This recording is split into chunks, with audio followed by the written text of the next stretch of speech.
Welcome to Truth or Two. It's Wednesday, November 18th, 2020. Reporting out of North Metro Atlanta, Georgia. All right, I'm going to give a few minutes for everyone to get in here since this platform likes to censor both my channels. So therefore, I have to give it a little time for everyone to get in my live streams. So that means waiting for the notifications to go through and see how hard they censor me for my titles and my channels being tagged by the ones that don't like us on these platforms talking our truth, what the MSM does not do. Mainstream media, folks. Yes. So I'm going to give it a few minutes to get people in here before I start my show. And if you can hear me, let me know. This is how it works when we're in a censored, fascist country and world. Okay? Yep. And they've been doing it to a lot of us. So I'm not the only one, folks. Just to let you know. And as you know, these players in our world are getting deep. And I'm going to go over quite a bit of it.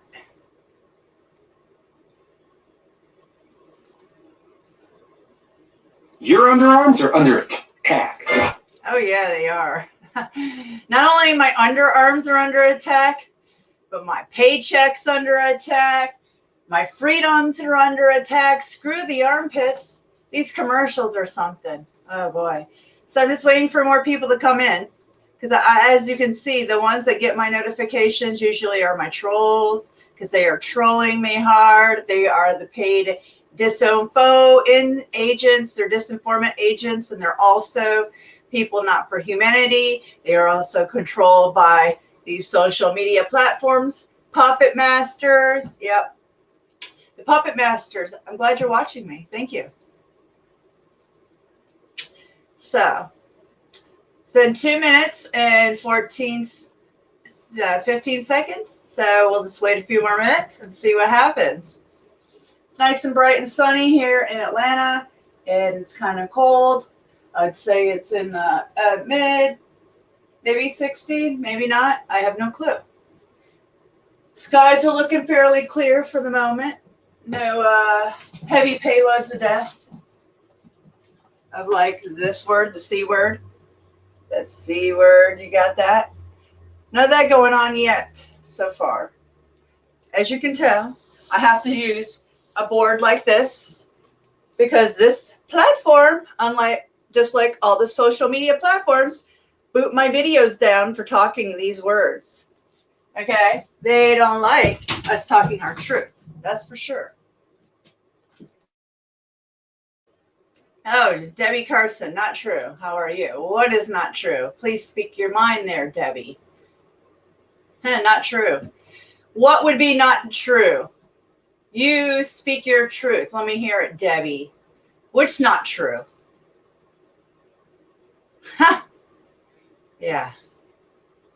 All righty. Yeah, exactly. All right. So when we have a few disinformant agents working among us, just remember, I'm very aware of the tracks and footprints that people leave, like we all do. And so are they, the NSA and all of us. Okay. Huh.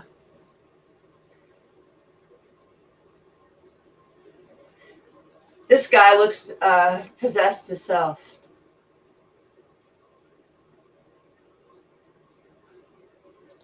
Not true. That's why we had two of the scumbags up in front of Congress yesterday from these social media platforms. Have you taken a look at their photos? Do you guys look at those people?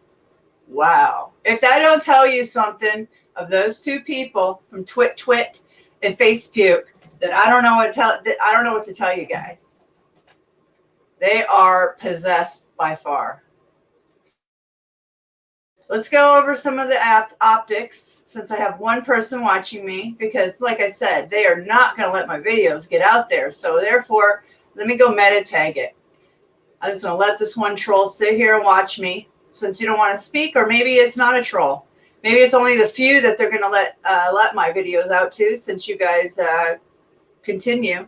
And nobody comes over here new anymore. Have you noticed that I don't have any new sources out on my channel anymore? Because they are not letting it happen on either of my channels.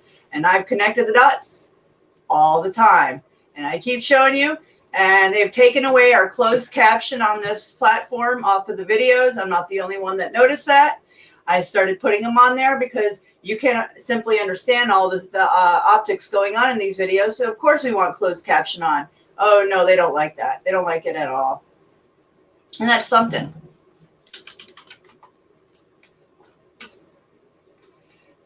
So I'll give it a few more minutes for people to see if they even get their notifications.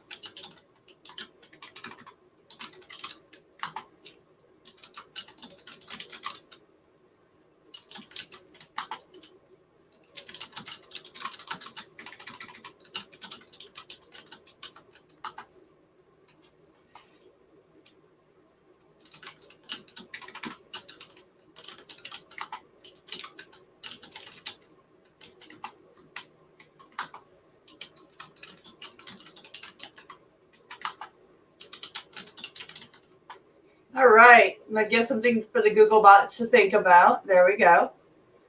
Okay, I have two back in here. Woo! Gonna have a big crowd today because, oh, they just love us so much. They just love my channel so much, don't they? All right, we'll start it here, folks. This is a critical point in our lives because these evil controllers are about to push the button on us. And they are. Look what they're doing in Australia.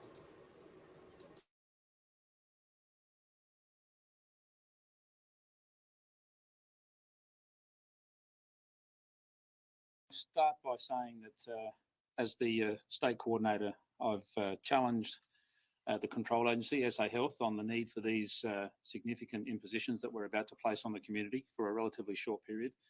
And I am 100% supportive of the approach that's being taken. The changes that are occurring now as a circuit breaker are quite comprehensive and will have an impact on virtually every member of the community.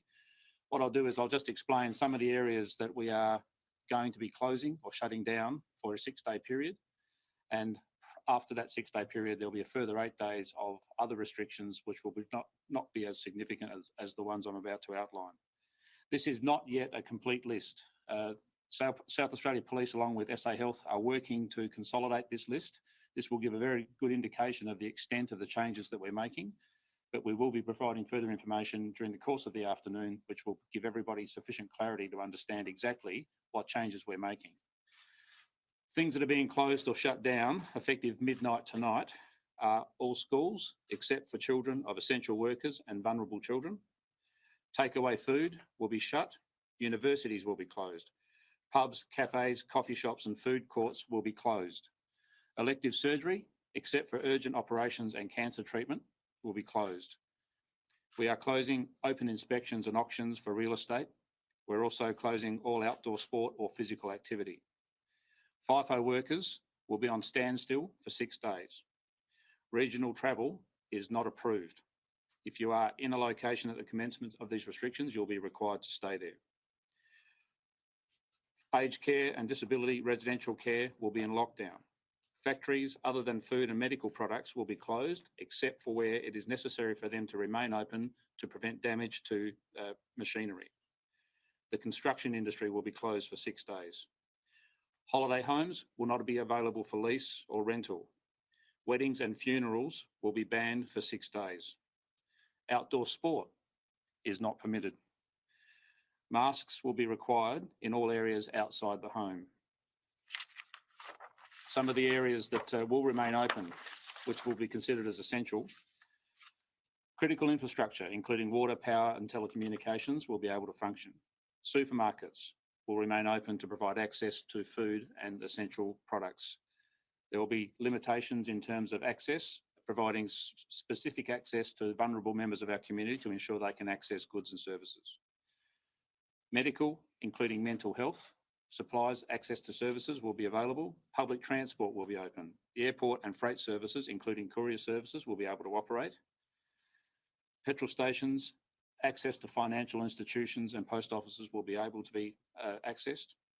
Mining, smelting and large factories will also be able to remain open, but only those parts of the facilities that need to operate to ensure continuity of service delivery or to prevent damage to the plant. Childcare will be available only for families of essential workers, and the minimum operations of government, including local government, will be permitted to operate. Veterinary surgeons will be able to remain open. People will be restricted from going out of their house for a 6-day period. The message is stay at home unless you are accessing essential services or you are an essential worker. Exercise will not be permitted outside of the home for a 6-day period.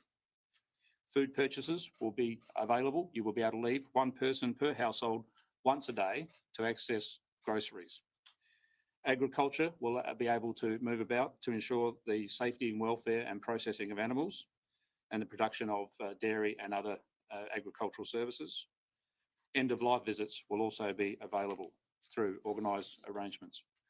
That's the list as it stands at this point, but I stress we are still working on the final list in terms of what those restrictions will be and what will be allowed to operate, and we will be updating further into the afternoon and evening as that list becomes available. Did you ever think we'd get to this point? I have to be honest with you. I suppose there was a time during March, April, when I thought that the advice we were receiving from health, the trends we were seeing overseas, certainly led us to consider these types of restrictions. But with the way we've been able to manage COVID-19 over the last few months, I must admit this is something that we didn't anticipate. It's something that we've got contingencies in place for, but I think it's important that we take these steps to ensure that we can support SA Health as much as possible to. Wow. Unbelievable. No outdoor exercise for 6 days. Wow, they're imprisoning their people, folks. Imagine that. No, you don't say. These folks are trying to imprison humanity, folks. Are you going to revolt? Are you going to stand up for your freedom? I'm just wondering. What are you going to do, folks? Because they're doing it here too. As you know, many states are in lockdown already. No outdoor exercise. Wow. Woo. Wow. And then we got these people trying to give you something free for Thanksgiving. You better beware that this app that they're having you download is a trap. Anything that's free is a trap. Watch live and local news on a variety of networks. Yep, it's a trap, folks. I would not do this. We hear in so many of those stories, the holidays can add more money stress to a year that's already been financially difficult. It's why Walmart and some other big corporations are teaming up to launch a free Thanksgiving dinner program.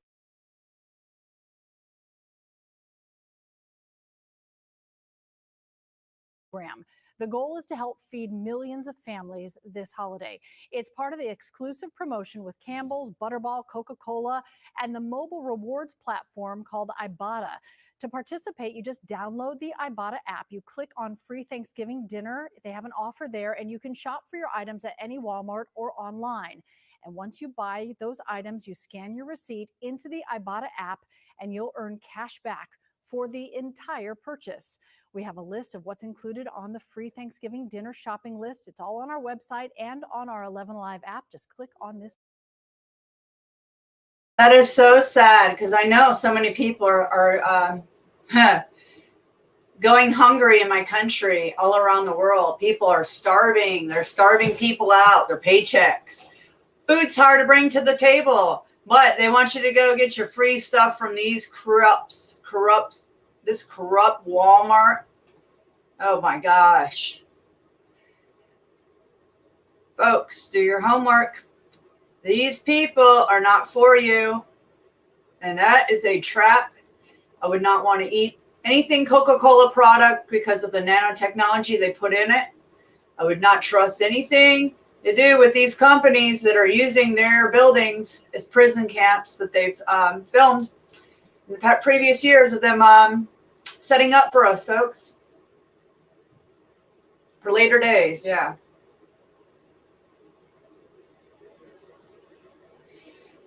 Why did the captions get cut off in every video? I'm wondering. We'll go over that next. We have Scotland being locked down.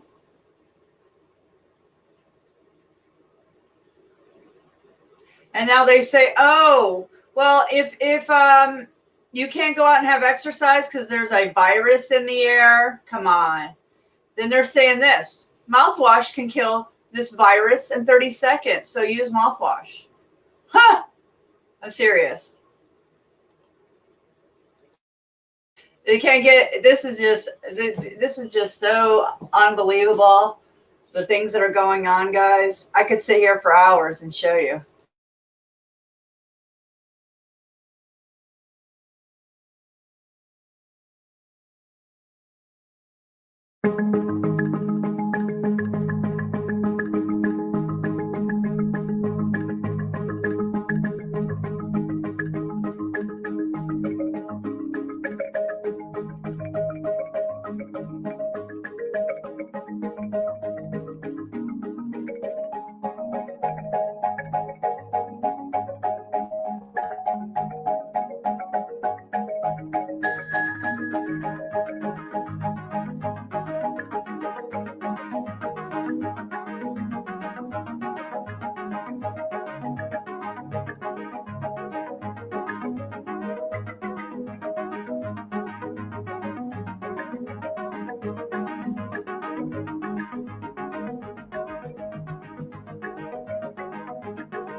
Okay, I'm pretty sure that we all know that we use mouthwash to kill viral loads and bacteria in your mouth. Absolutely. It kills it on your toothbrush. You can use peroxide. Peroxide does wonders for your mouth. It also wetens your teeth. And it kills viral loads and bacteria. Imagine that. It never ends. It's just you guys. I'm going to play this video in a while, and it's going to be a long one, 30 minutes, just to show you guys that this question things, okay? We have the old ballots in my my neck of the woods going all off the charts, missing, either missing cards, things that are not accounted for, that should be accounted for. I love to say the word, but I'm just going to play this video first, and I'll show you the next one. Because the optics are in front of us, if you want to look. Project Veritas has insiders in the Georgia recount that are catching votes wrong.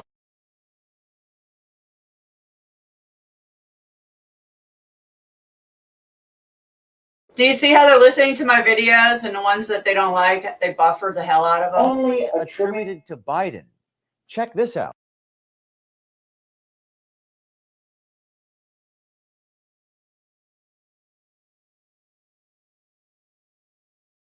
The criminals are working their magic. The second person was supposed to be checking it, right? So in 3 times in 3 minutes, she called out Biden. The second auditor caught it, and she said, no, this is Trump. Now, that's just while I'm standing there. So does the second checker catch it every time? But this way, in 3 times in 3 minutes, from 2:09 to 2:12, she got 3 wrong. That's just in the short time that you were That I was standing there. And does it get...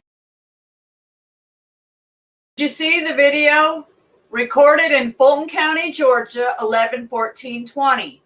And does it get corrected every time? Hell no. I've been watching the videos, and I've been showing you guys the videos that they keep looping over. It's very obvious that there is so much corruption going on in my state alone.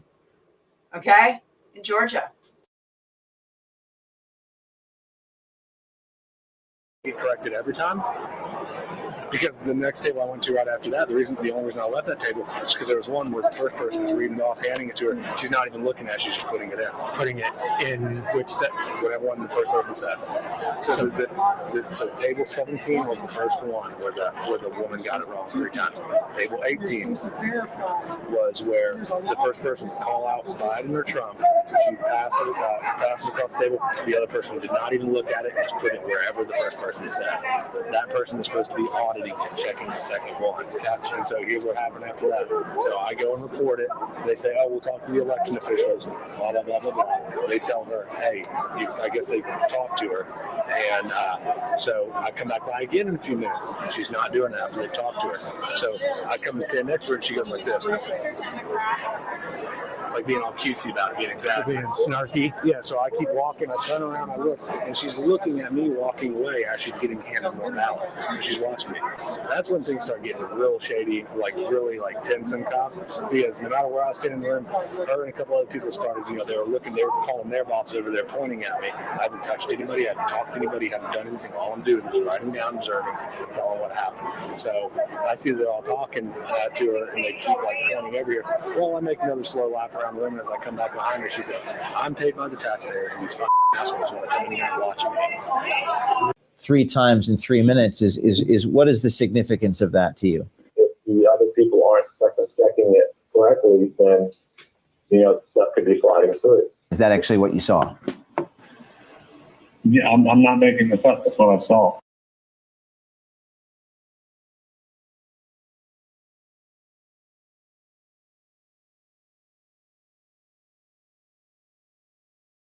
Oh my God. Yep, he wasn't making it up. That's what he saw. So that's what he reported. And guess what's going on? The same old shit, different day. The PSYOP, folks. The PSYOP. My gosh. It's even hard to even report this. I don't even like to be on my channels anymore.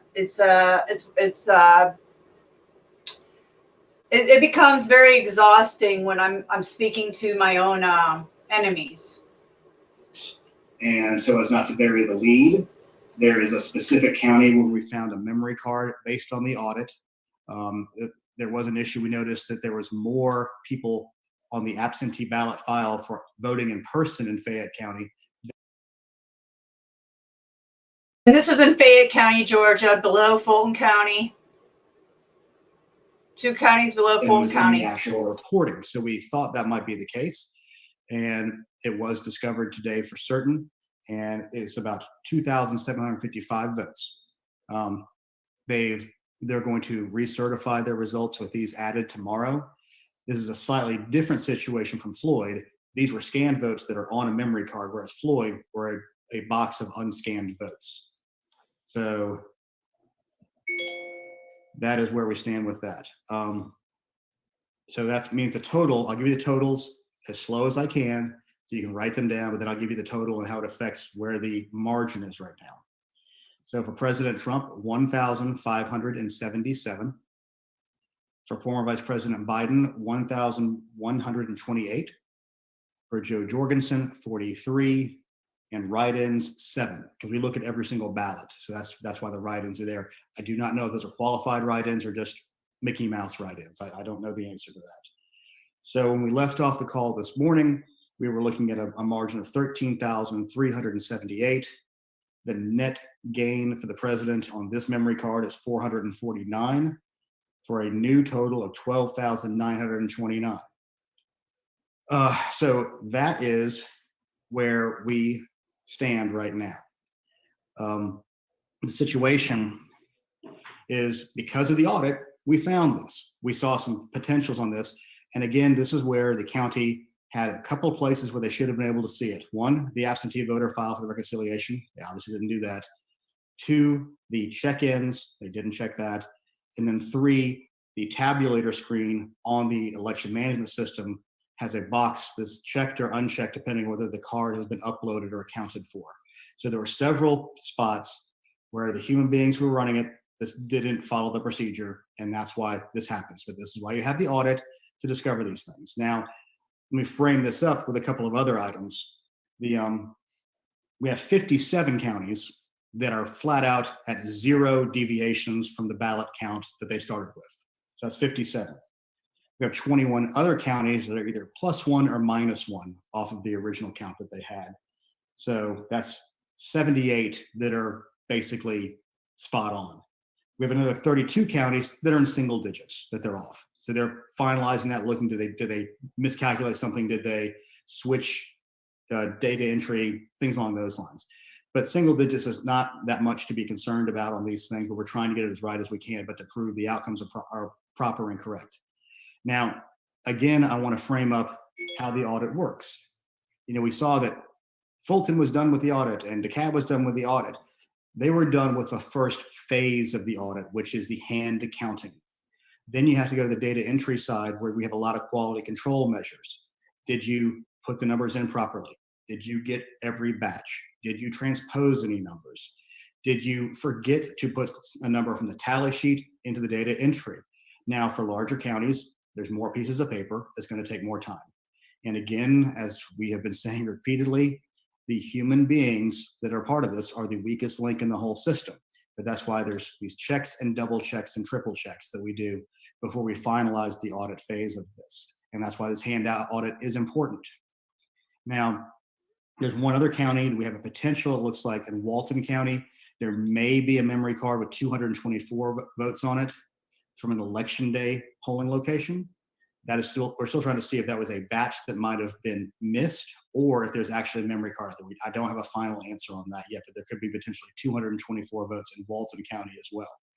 But we don't have what that is yet. Floyd County is continuing to do their scanning, and they should be done by about 6 or 6:30, and they're having to rescan all of the early votes because at some level they were intermingled. The batches were not segregated from what had been scanned before versus what hadn't potentially. So that came through the audit process. So they had to do all of them. I think it's a little over 8,000. And then on the provisional side, they're having to rescan those at the end of this because it looks like they had 2 batches of them and they scanned 3. So that'll probably take a couple of votes away. So I'm not sure what the final outcome of that would be for Floyd, but they are on a pace. They got permission from both their county attorney and their county elections board to take these steps. They can recertify either tonight or tomorrow morning and re-upload everything. They will have those results added to what will be the state certified results at the end of the day. Let's see. Those are the basic points we have right now. I'll now open it up for any questions the way we did before, where you raise your hand and then Ari or Walter will ask you to unmute and then you can ask us. We need to try to do this one at a time. We'll try to get to everybody's questions. I know there's gonna be some out there, but let's go ahead and get rolling. So who are we starting with, Ari or Walter?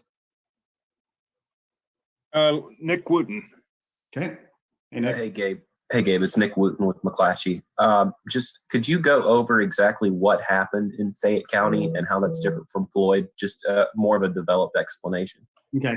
For Floyd County, they literally had a box of ballots that no one even scanned. So they were off to the side, and there would never have been a record of a tabular being produced that wasn't accounted for. So there was no backstop because of that decision or that lack of a decision that was made. In Fayette County, they had them scanned and they had the ballots. They had both sides of the equation, but in their practices at the end of doing their reconciliation, they failed to do the reconciliation properly. And we saw that there was already a deviation on the absentee in person, which is the early vote, and the audit confirmed it. So they did all the practices except one thing, whereas in Floyd, it was several things. And a secondary thing with Floyd, they had a very bad situation in the August runoff as well. So it was a series of managerial miscues in Floyd that was the reason it kind of rose to that next level. This is something that we recognized. We wanted to make sure it was there before we started making suppositions that absolutely was this. So going through the audit process allowed us to get to that point. So these were just a portion of votes that were on this memory card, but not uploaded to the county's electronic results. Correct. They had scanned them. They were ready to go. They didn't do the reconciliation process properly, and there was 3 different ways they could have checked, and it just got by them. But we saw that there was an issue because they had already done the check-ins into the absentee ballot file, and then we saw the ENR uploads, and we saw they were off by about 2,700 and some odd votes. So we said, okay, either they doubled up check-ins for people, which doesn't make any sense, or they're missing a card. So we went through the audit process, counted them out, the votes were there, and that's when we realized, okay, there is a card, and then they found the card. And so as not to bury the lead, there is a specific county where we found a memory card based on the audit. There was an issue. We noticed that there was more people on the absentee ballot file for voting in person in Fayette County than was in the actual reporting. So we thought that might be the case, and it was discovered today for certain, and it's about 2,755 votes. They're going to recertify their results with these added tomorrow. This is a slightly different situation from Floyd. These were scanned votes that are on a memory card, whereas Floyd were a box of unscanned votes. So that is where we stand with that. So that means the total, I'll give you the totals as slow as I can so you can write them down, but then I'll give you the total and how it affects where the margin is right now.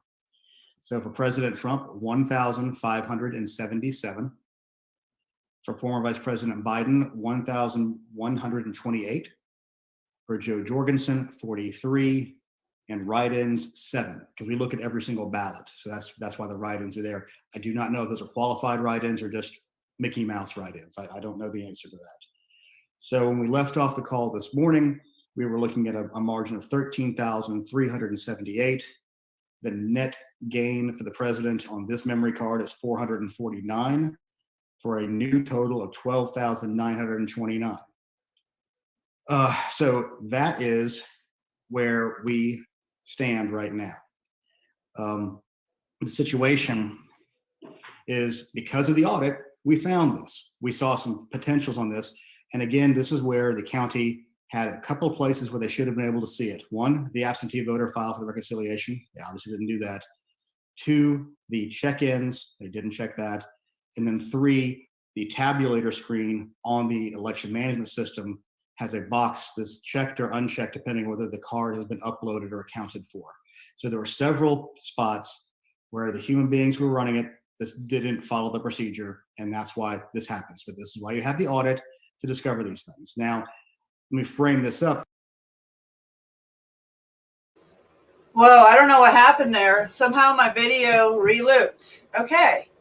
Interesting. Sorry there, folks. Wow. Nothing is going right here. Let me show you guys where my videos are in case you're interested in any of these videos. And I'm going to play this next video because something happened there.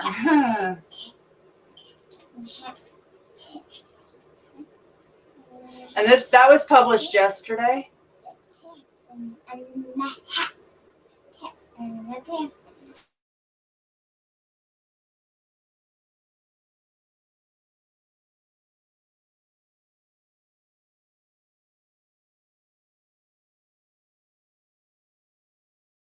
Boy, I just want to trash this live stream. It's not going good with the attacks from the trolls on the other end.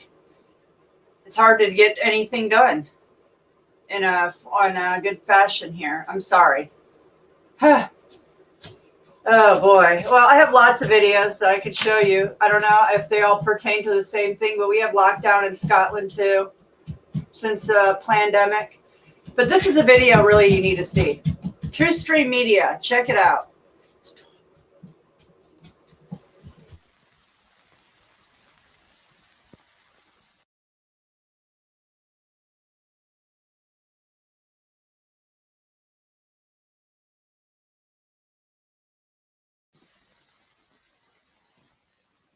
I was talking with our UK colleagues just today who were saying the UK is very similar to where we are now in outbreak because each of our countries have that independent spirit, but we don't want to be told what to do.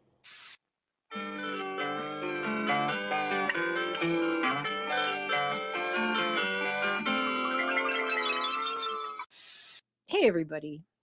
I hope you guys have been hanging in there.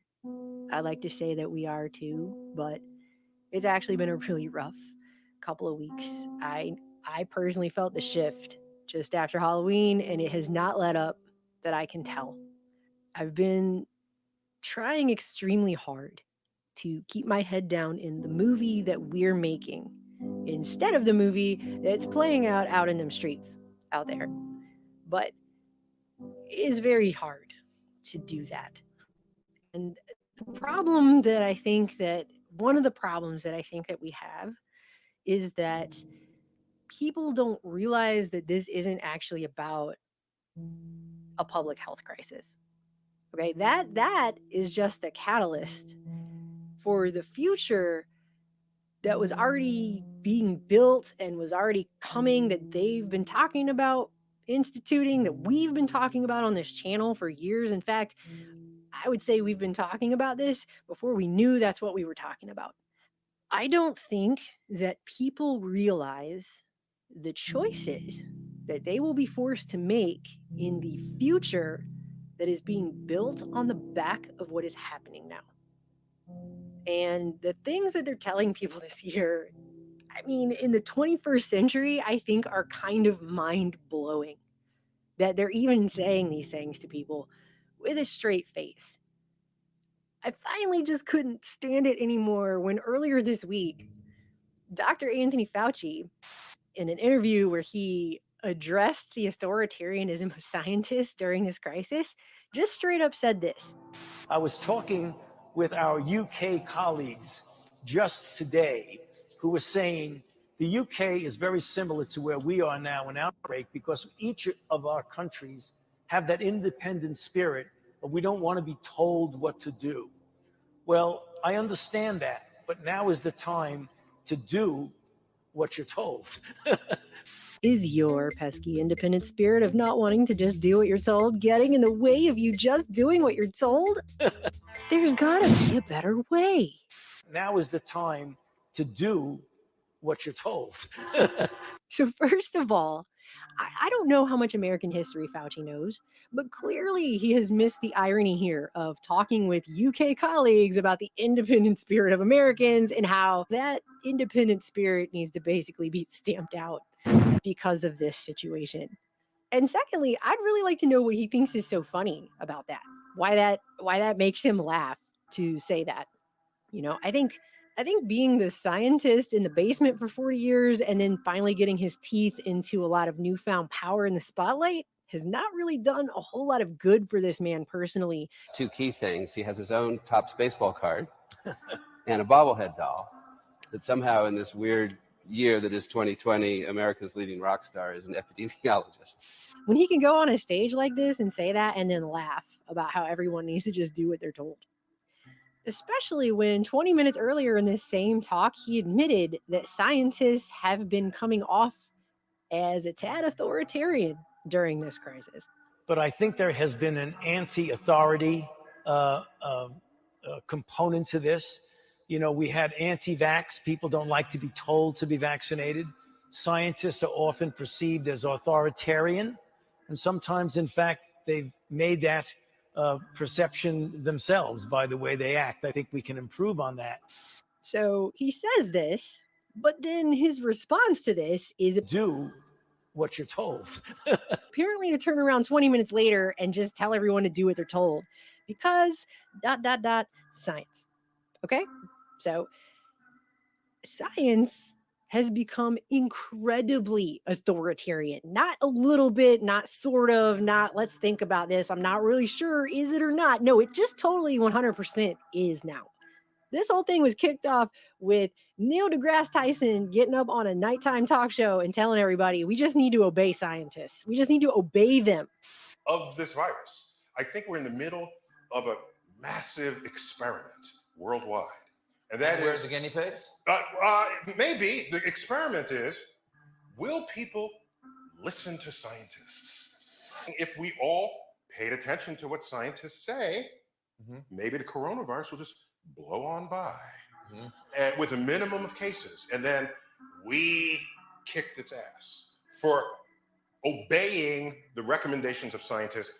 It's to the point now that if I was in a college debating class or something, I would get up at the podium and make the argument that this isn't even science anymore when you're talking this way. It's not pure science, at least not the way science itself was intended. It's become scientism, right? A dogma that they are increasingly just telling people to place their faith in a priest class of official science. They're going to tell you what the science is, and then you just obey it. You just obey what they tell you. Can we obey scientists? I mean, to the point that back in July, an article came out in Forbes literally with the headline, "You must not do your own research when it comes to science." And this article was supposedly written by a PhD holding astrophysicist who's won numerous awards for science writing on his blog. That's who supposedly wrote this article about you must not do your own research when it comes to science. Fundamentally, what this means is you must trust and have faith in a selected, officially recognized priest class of science who's going to tell you from upon high what the science is. And then you, as the little wee person who isn't science official, you just have to take that upon faith that those people are the scientific authority figures of that. And they hold that secret information, right? And you have to then have it fed to you through them, and then you have to alter your behavior around it and allow it to affect the way you live your life and the life of your family and your loved ones and your community and so on. Sheep have been raised on chemicals from the laboratory. You know, up to now, I kept thinking that everything science did was good. My training, I suppose. Now I'm not so sure. So what I would love is for anybody to explain to me how that is any different at all from the days before the Bible was printed in a language that everyone could read. Back when it was in Latin and it was used to control people's lives, and not just spiritually, because you had a trained official priest class who would then tell you what they claimed was God's word from on high in a language people couldn't even understand.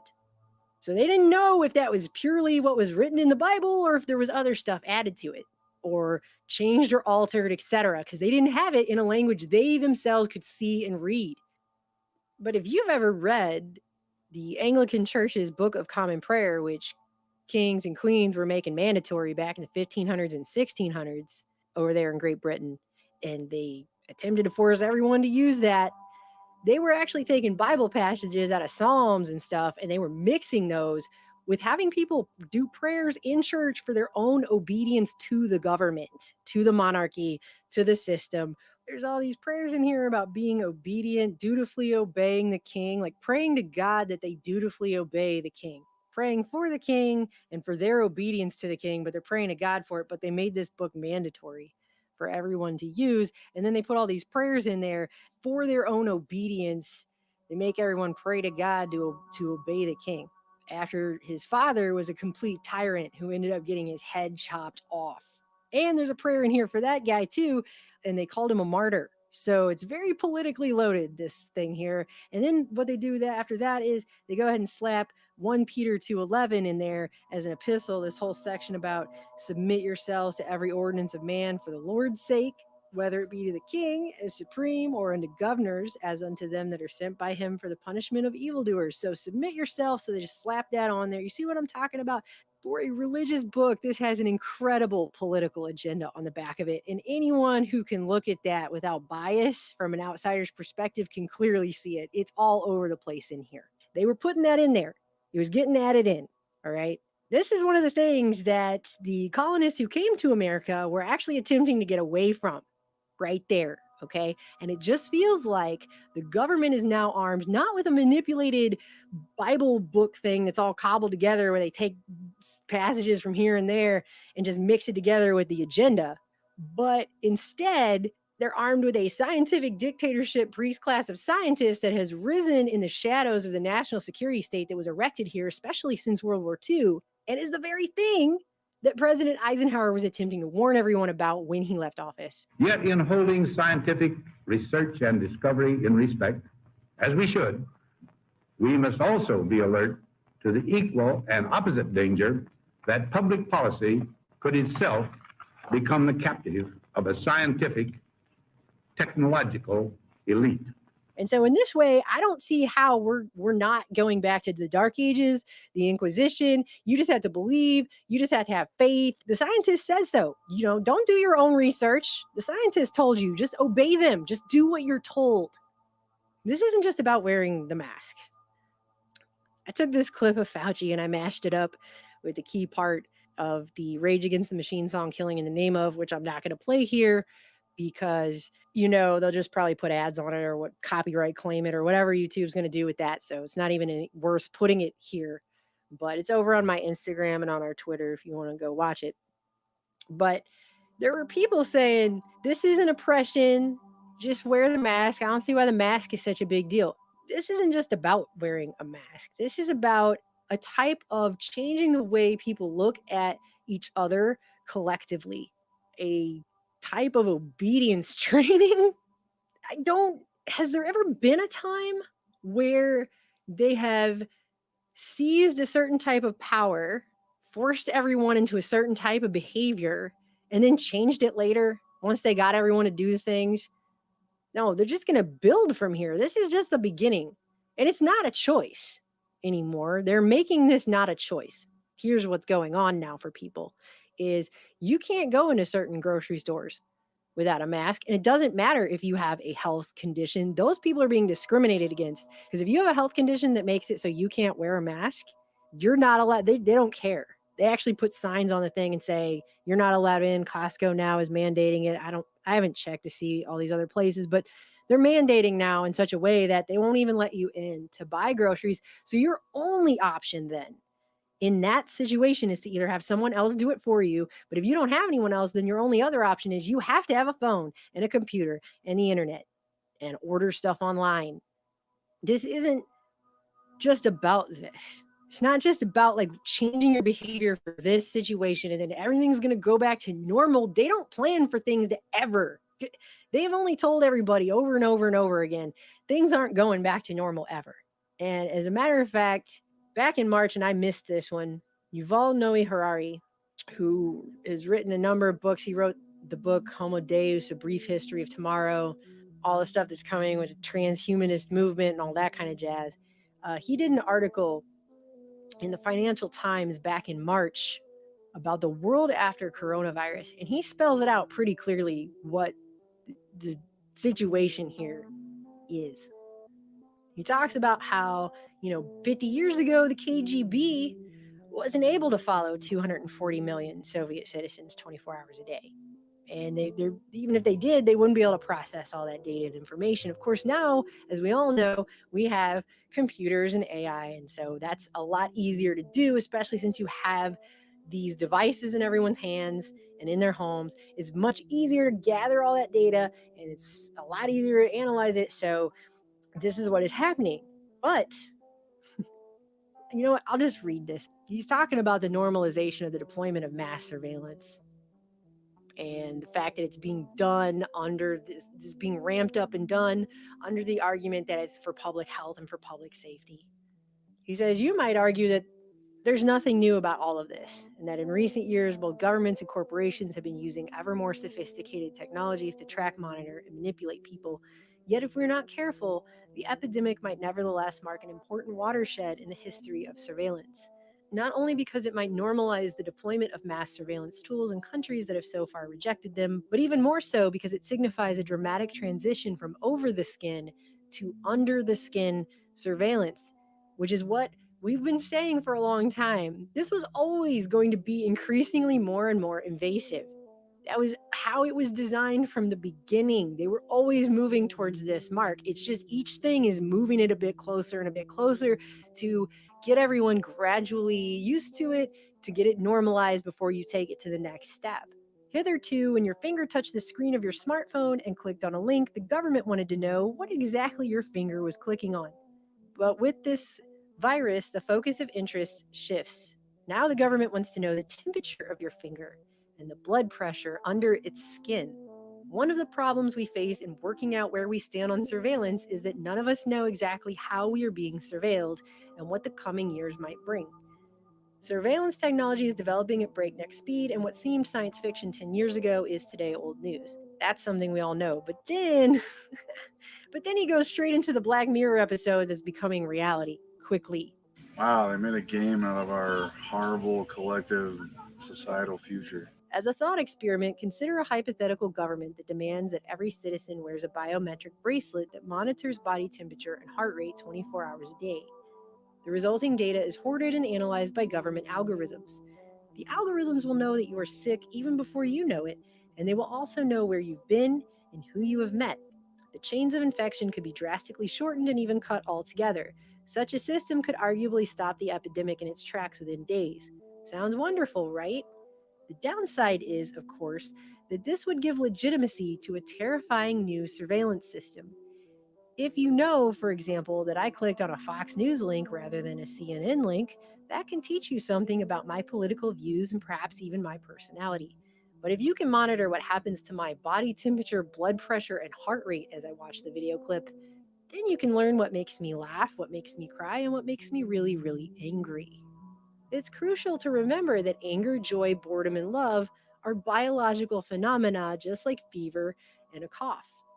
The same technology that identifies coughs could also identify laughs. If corporations and governments start harvesting our biometric data en masse, they can get to know us far better than we know ourselves. And they can not just predict our feelings, but also manipulate our feelings and sell us anything they want, be it a product or a politician, or I would even add, the sky is the limit on what he just said there. Public relations embraces what I call the engineering of consent. It's not just a product or a politician, it's anything. Anything. You gotta love the PR that would make Edward Bernays proud of adding people's personal names so that they resonate with it and want to buy it more. This is Dan's Diet Coke. This is Anna's Coca-Cola. It is so manipulative. Biometric monitoring would make Cambridge Analytica's data hacking tactics look like something from the Stone Age. Imagine North Korea in 2030 when every citizen has to wear a biometric bracelet 24 hours a day. If you listen to a speech by the great leader and the bracelet picks up the telltale signs of anger, you're done for. You could, of course, make the case for biometric surveillance as a temporary measure taken during a state of emergency that would go away once the emergency is over. But temporary measures have a nasty habit of outlasting emergencies, especially as there is always a new emergency lurking on the horizon.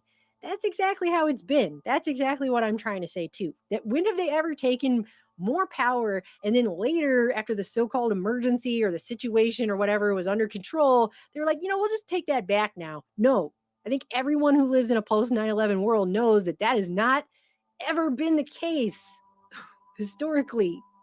Now, this guy goes on to argue we need to have globalism because it's good and everything. But the point that he was making there, though, however, is valid.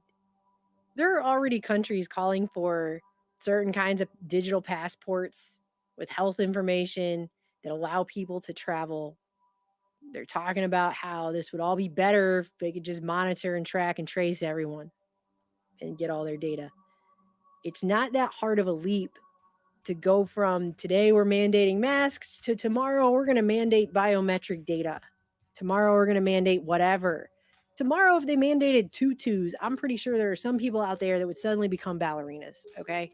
And I would be watching people pirouetting their way into the grocery store if they were told to. There are people out there right now who aren't questioning anything at all. And what I'm saying is, if some people don't start asking some of these questions and deciding where your line in the sand is on the world you want to live in the future. I mean, they're talking about, they got a smart toilet now that can identify your anal fingerprint to detect diseases, and then it's a butt recognition toilet, basically, is what it is, and upload pictures to the cloud for analysis. Dave, I've read your anal fingerprint. I think we should talk. Dave.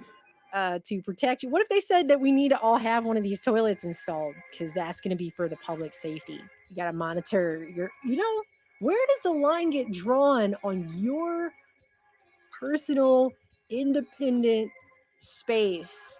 Where is that? And at what level will you stop accepting encroachment? That's really the question. Authority. That's what all of this is. People keep saying, well, what's the answer? Well, I'm not going to pretend like I have the answer. I think the fact that there's a segment of people whose immediate response is to say, you don't have the answer. I want the answer. Someone give me the answer. Like, that's part of our problem that got us here, is people who can't do thinking for themselves and try to come up with answers. They just immediately try to run to whoever to get the answer. Like, that's a problem. That's a problem that humanity has had for a long time. That is why we keep being manipulated en masse by all kinds of authoritarian systems, be they religious, be they scientific, be they whatever. It's because people don't take any responsibility for these kinds of questions. They just immediately run to whoever. Someone give me the answer. Well, I'll say hey, maybe it's a lot easier to live in a world where you don't take responsibility for that at all, and then you just always expect someone else to give it to you. But see, the problem is while that might be an easier solution for you, you're stuck then with whatever that is because you didn't go get it for yourself. So this is a part of the problem, I think, right there. Because this is not something we're voting our way out of, okay? And I think it's pretty clear because the agenda itself has not really changed this whole time. Because everything's been on a steady track since World War II ended, since before I was even born. And that agenda overall has not changed this entire time. So this is not, we're not voting our way out of whatever this is. That's not what's happening. And the fact that people still think that's how it's going to work is kind of hard to believe. Like, I don't know, maybe just, I don't know what to say about that. I will say this: everything that we see in this society, all of our institutions, everything that we have, our money, everything is based on legitimization. Why do these things work? Because everyone in mass has given that thing authority. They've legitimized that thing by it's being authorized. Quick question. Where do you think the power of authority comes from? This authority power. Where do you think that ultimately comes from? Do you think that authority comes from the magical authority rainbow and you just follow it to the end? There's like a magical pot of authority gold that you get from the magical authority leprechaun. Is that where the authority comes from? Because you dig all the way down into the bag, the bottom of the authority bag, you know what you're going to see? A mirror shining back in your face. Authority comes from us. It comes from we the people. It comes from you and me. That's where authority comes from. What society decides to legitimize in mass and what they don't. That's where authority comes from. This is why monarchy didn't work in this country anymore. They stopped authorizing the king. They're like, no, we no longer see you as our king. You're not a king to us. You can dress up like a king and put on a crown and wear a fancy robe and do the whole thing with the wigs and all that jazz if you want. Cool and everything, but you're going to be doing that for yourself over there. That's your costume party, and we're not coming to it anymore. So that's you, and we're going to be over here doing something else, okay? We don't care. You're not our king anymore. No more authority to you. You are no longer legitimate in our eyes. So you are no longer our king. We said no. Sorry, no more authority for you. The end. There was a lot of other stuff that happened too. It's oversimplification, but you see what I'm saying. Ultimately, that's what the war was about. People saying, nope, no more authority for you. No more legitimacy for you. And then trying to assert that legitimacy with further acts of tyranny and war and everything else. And that didn't go over so well either. That authority didn't come back in that way. It had to come back in a different way through banking powers. And that's a whole different video, but whatever. The point is, I'm getting off track. This is where authority comes from. And you know how I know that this is how it works? Do you want to know how I know that that's still the case even right now? Even right now, as there are people out there listening to this who are probably like, no, I can't help it. Everything that happens to me in my life is none of it my responsibility. It's all happening to me and there's nothing I can do. No, you can be that helpless if you want to, but that's a choice that you're making by not asserting your ability to grant and withhold legitimacy in your own life. That's a choice. That's a choice that's actually being made. Unless you're being held in a dungeon against your will, and I seriously doubt you're being allowed to watch this YouTube video in a dungeon against your will right now, then you have choices that can be made. Where does the authority come from? If you need more evidence on how this actually works, look no further than Denmark. My best friend Amy just told me about this on the phone. They tried to pass some kind of mandatory laws for this rush to production concoction they're coming up with, trying to make everybody take it. And guess what? A whole bunch of them got out in the streets with pots and pans, banging pots and pans outside Parliament for 9 days. Like, no, you're not about to pass some completely tyrannical law that goes against the basic rights of every human being here. Nope. Sorry, we're not doing that. And guess what? They had to back off. They've thrown the epidemic law and the ban. Yes, Denmark did it. I don't know if you can see here, but that's the way it looks. This is so amazing, guys. Share the good news, please. Share, share, share. Denmark has thrown the epidemic law down the drain. Yes. I'm so happy I can't even speak. They scrapped that law because they did not give that legitimacy and they were not going to grant it any authority. The authority is vested in the people. It always was. Everyone tries to act like it wasn't. People in history try to act like it wasn't. Oh, the Pope. Oh, the King. Oh, the whatever. You know what? You're granting those people authority or not. Everyone's just doing it or they're not. And when they don't, maybe wars happen, other things have happened, but the world has changed. The world changes when people withdraw legitimacy. Where does authority come from? It's a good question that everyone needs to start considering when it comes to our lives, because people don't think they have any power at all, but we are authorizing everything with every purchase we make, with all of our behaviors and the things that we do and don't do and the things we put up with and don't. That's mass authorization. That's mass legitimization. That is what it is. When you give something authority, because I don't know if people understand this concept, but all of the power lies there, really. That's what authority is. It's a power. It's vested in something. Take the Federal Reserve dollar bills that we have right now here in America. The reason I can go into a store with that and hand it to someone and then get something back in return is because we've all collectively legitimized using that form of payment. But it's a debt-based currency that's not really based on anything. They can just print it, whatever, right?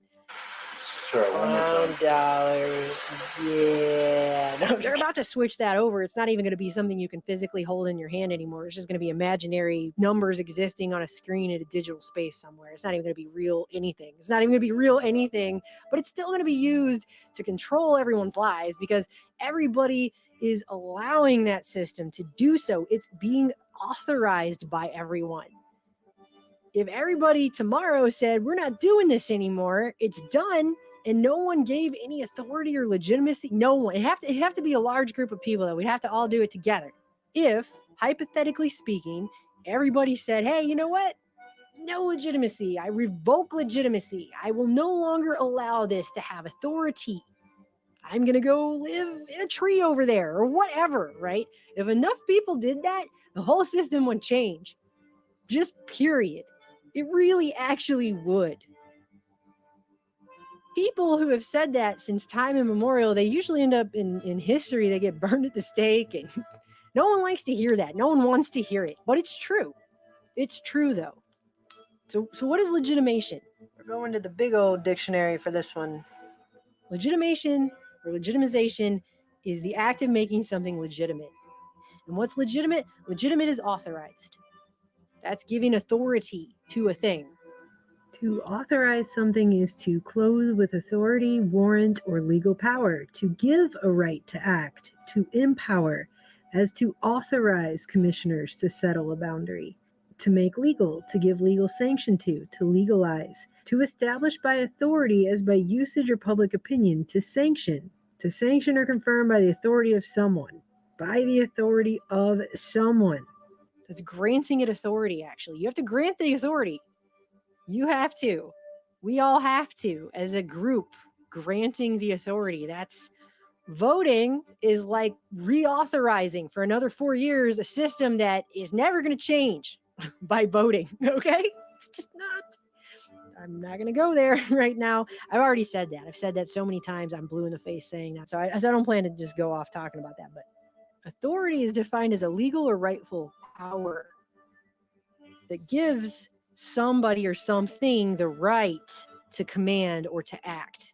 Power that's exercised by a person in virtue of his office or trust, dominion, jurisdiction, government. But if you keep reading this definition, you get down a little further, it's the power derived from opinion, respect, or esteem, or mental or moral superiority, the claim to be believed or obeyed.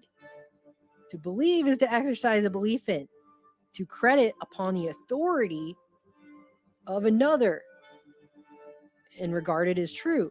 So it's a belief, an assent to a proposition or affirmation, the acceptance of a fact, opinion, or assertion as real or true without immediate personal knowledge. Reliance upon the word or testimony of partial or full assurance without positive knowledge or absolute certainty. Belief is very much related to faith. So to be authorized is to be possessed of or endowed with authority, sanctioned with authority, and to authorize is to clothe with authority. The authority has to be given, it has to come from somewhere. Down here, there's even a thing that says to authorize oneself to rely for authority. And once again, it goes back to authority, but there are people now who completely have foregone creating their own reality based on the actual things that are happening in front of them in the physical space they organically exist in. They are now just taking things they've seen on a screen and 100%, no questions asked, overlaying that onto their own reality. They are at the mercy then of that screen and whatever that screen says. It's not, this is where I live and I gather information from what's actually going on around me, and then I maybe verify that with things that I see on a screen. That whole thing has been inverted and flipped. So whatever the screen says becomes the reality, not the other way around. That is what is going on for some people. Like they live now in the screen. They're gone. They've actually disappeared almost like body snatchers into the screen. Problem is people don't believe in themselves. They don't believe in their authority. They don't realize the power that they themselves have in the granting of and withholding of legitimacy, especially in large groups. And the thing is, we're moving to a future where scientists have the butthole recognition toilet. Dave, your anal probings aren't positive. Dave. And today they're telling people this is what you got to do, it's for your safety. But what are they going to be telling people tomorrow and the next day and the next day? Like I said when I started this video, this is about realizing the choices that are going to be forced upon everyone because they're not making this optional. They're putting everyone in a situation where you either want to live that way or you don't. You either want to live in the future that's being built on the back of this, that was already being built anyway, that has been being built for decades and decades and decades. You either want to live in that so-called utopia.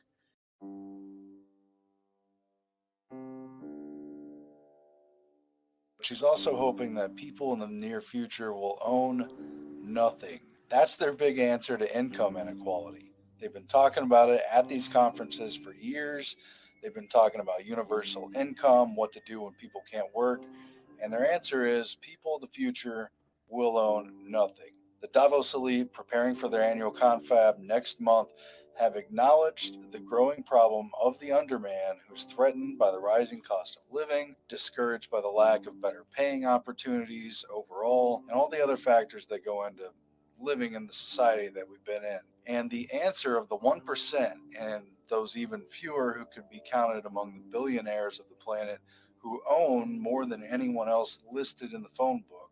And their answer is that we should own nothing at all. And we talked a lot about the smart city, how much that's being used for control, but this goes beyond anything. It's straight into Marxist serfdom, actually without the problem of work and without the problem of the working man's struggle. So it's neo-feudalism, but with a new twist. Here's how it goes. Here's what Ida Aachen wrote in her column for Davos. Welcome to the year 2030. Welcome to my city, or should I say, our city.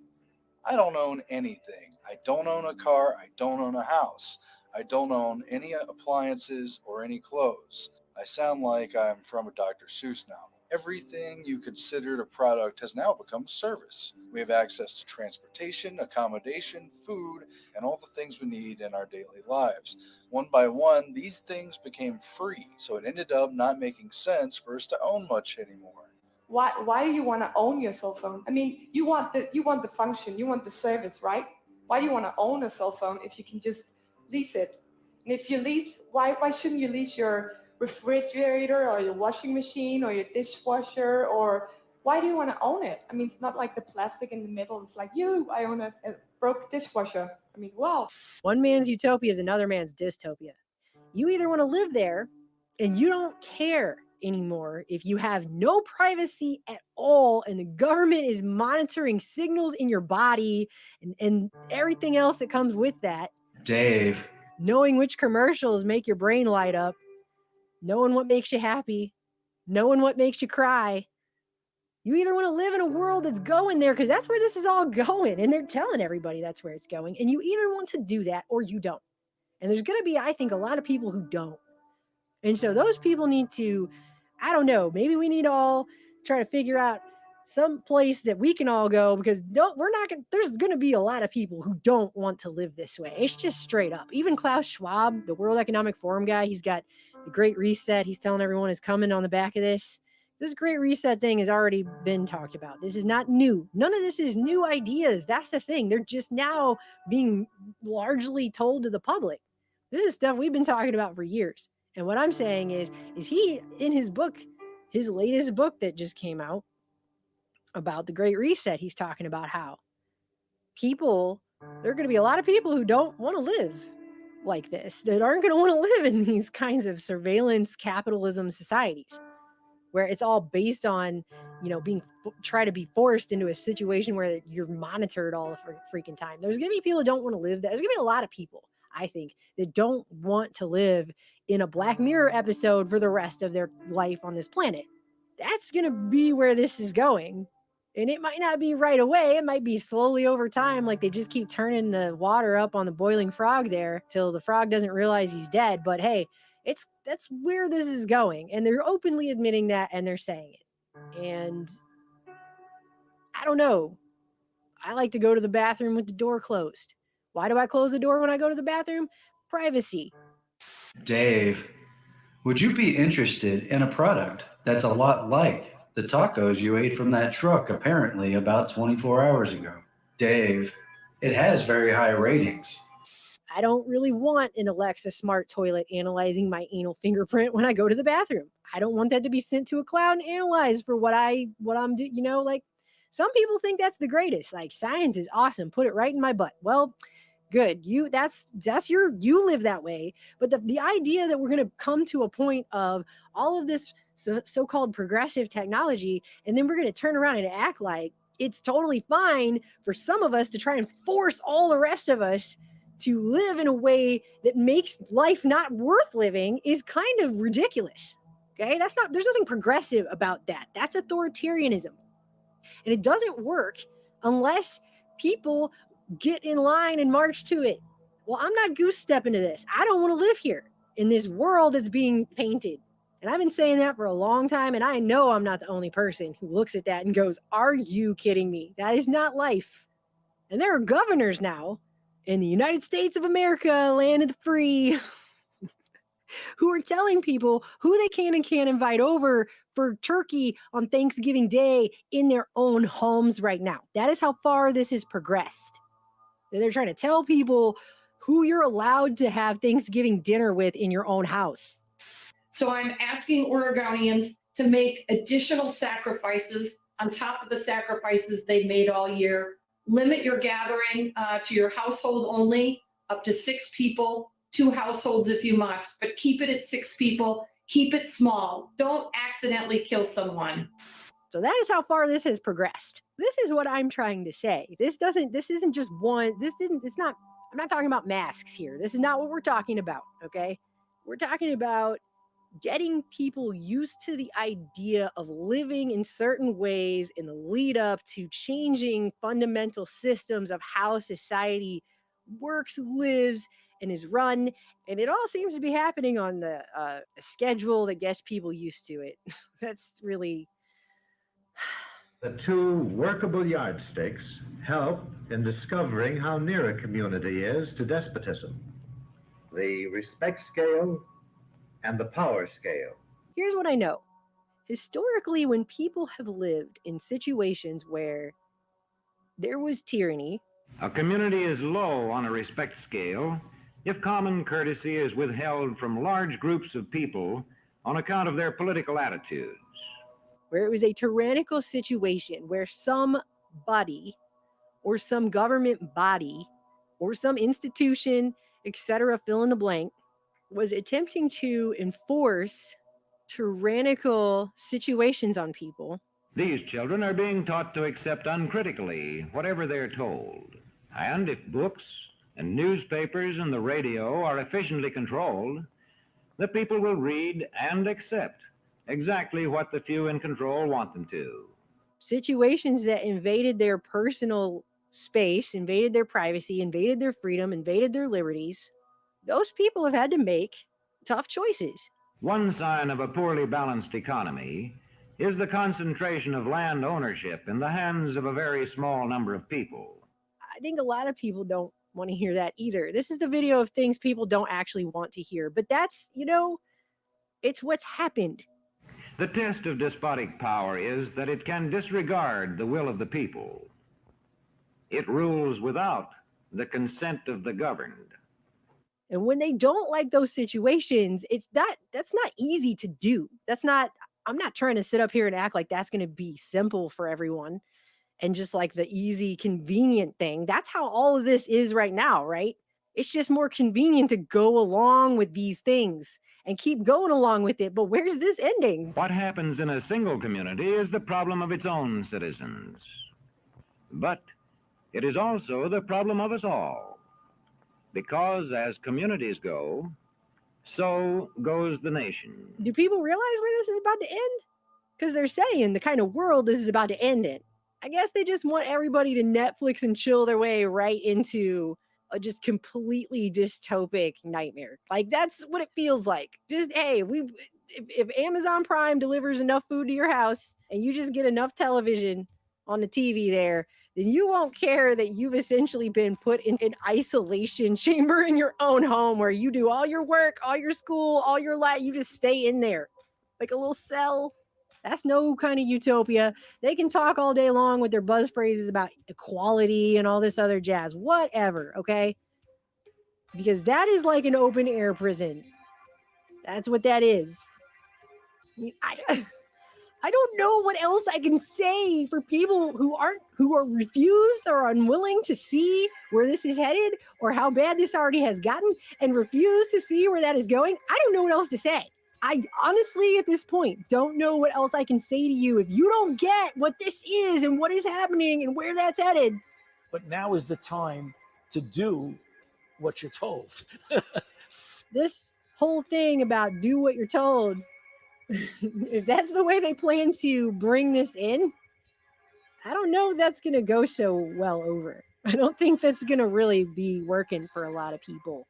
Are you a sufferer of an education on the founding of the United States based on patriots rejecting a tyrannical government by quite literally refusing to do what they were told, only to turn around in 2020 and confusingly be told by a tyrannical U.S. government official that now is the time to do what you're told? Scientists are often perceived as authoritarian. Obeying. And sometimes, in fact, they've made that perception themselves by the way they act. Now is the time to do what you're told. There's just got to be a better way. So they maybe need to go back to the drawing board on that and come up with a new idea. Because the whole just do what you're told thing, I think what you're going to do is piss off a whole lot of people. You don't raise people in a country that's based on the ideas of liberty and freedom and then turn around and say, hey, just do what you're told. Okay? Obey scientists, do what you're told, shut up, sit down over there. Put like literally shut up, cover your mouth and sit over there and do what you're told. That's not going to work for a lot of people because unfortunately you brought us all up in a school system that taught us about the American Revolution. And so people at least have a general basic idea fundamentally of why people even came here in the first place and what kinds of tyrannies they were trying to fight against and get away from by coming here. So you can't then just turn around, re-implement those with a new thing. It's not a monarchy. It's not religion. It's science now. This is underneath that is the same system. It's the same system that they're trying to turn around and get everyone to obey and capitulate to. And we can neither call ourselves enlightened nor progressive nor anything if we are going to just basically be in the same exact situation we were in 400 years ago when this is over, except worse, because it's got a digital, technological, artificially intelligent overlay. Now, I have a movie to make. And I can't look at these people anymore and the ridiculous things that are coming out of their mouths. I can't. Subjecting myself to it is actually harmful. It's toxic. It's like poison. It really is. I've been doing it for years. And I've been trying to say everything and I've been trying to warn everybody. And now here just it all is. It's just rolling right the hell out. And there's really not a lot more to say. Either people want to live in a world like this or they don't. That's it. You either want to live there and you're willing to accept all of this ridiculous nonsense, or you don't want to live there. There's a hell of a lot more average people than there are dudes in suits sitting up on stages laughing about do what you're told. And I just think it's amazing that this country has gone from, if you give up liberty for some temporary security, you deserve neither liberty nor security, to I'm going to give up everything. I'll give up all of it. Just tell me I'm safe from the boogie boogie. Just tell me I'm safe. Just tell me I'm safe. Somebody tell me I'm safe. I don't know when I'm safe. I need someone to come tell me I'm safe. Tell me when I'm safe. Just tell me. Am I safe? Somebody give me the piece of paper. Give me the piece of paper like they gave the Scarecrow in The Wizard of Oz to legitimize my safety. Just tell me, am I safe? Is there a green box that says I'm safe? Is there a QR code that's like dinging on a phone somewhere that says I'm safe? Someone tell me, am I safe or not? Are you? Are you safe or not? If you need someone else to tell you you're safe, maybe you do need to live in a world where scientists are analyzing your anal fingerprint and putting pictures of your butt in the cloud. Maybe that's good for you. And it's like, that will help you feel safe. Dave, your anal reading. Dave, I can see that you're full of today. If that helps you feel safe, great. But you know what I've noticed is the people who think they're doing all the things they've been told to do seem to be the scaredest people I've ever seen. Maybe some people should start asking why it is they're doing all these things and still don't feel safe. Why is that? Could it be because you have given all of your authority for your personal being to other people? And you have outsourced all of your own legitimacy, your own personal authority to just everyone else. The government and the scientists and Dr. What's his face up in here, this stupid laughing about doing what you're told and everything, like maybe that's why. Maybe that's why you feel so damn scared. But also living in a world where you're that afraid all the time, unless some government official or some scientist or some guy in a suit on a stage tells you something and you do all of it and you still feel that scared. How is that a life? Is that why you're here? Is that why you're here, to live that way? Is that why any of us are here, to live that way? Is that actually living? Does that actually constitute a life? I'm just asking. Because I don't think God intended anybody to be living this way. In my opinion, that is not living and that is not a life. And I don't intend to live that way. Increasing scientific dictatorship, technocratic encroachment. Until I'm just wake up one day and I'm in an Orwell novel. I'm just in 1984, right? Is that the plan? Because I don't plan to do that. I'm going to hide my mind in another dimension before I do some stuff like that. I am sorry. I am ranting. It is obvious that I'm ranting. I don't even know how they're still allowing us to have a channel. Whatever, okay? I got to go, but I think choices are going to be having to be made. I already said that before. I've said that before. But it's becoming increasingly clear that those choices are going to have to be made a lot sooner than I thought. And I'm not going to feed myself into whatever this crazy circus is that they're talking about. And Klaus Schwab said it. Some people are not going to want to live after this is over in the place they lived before. I've been talking a lot lately about where would be a good place to live. But a world where my posterior is being filmed and analyzed in the cloud, Dave. And I had to get scanned and sprayed and I don't even know what just to go to a grocery store. And are you kidding me? I'd rather go back to the days of barter and Magna Carta than freaking live in this, whatever this is. This is ridiculous. This is a joke. And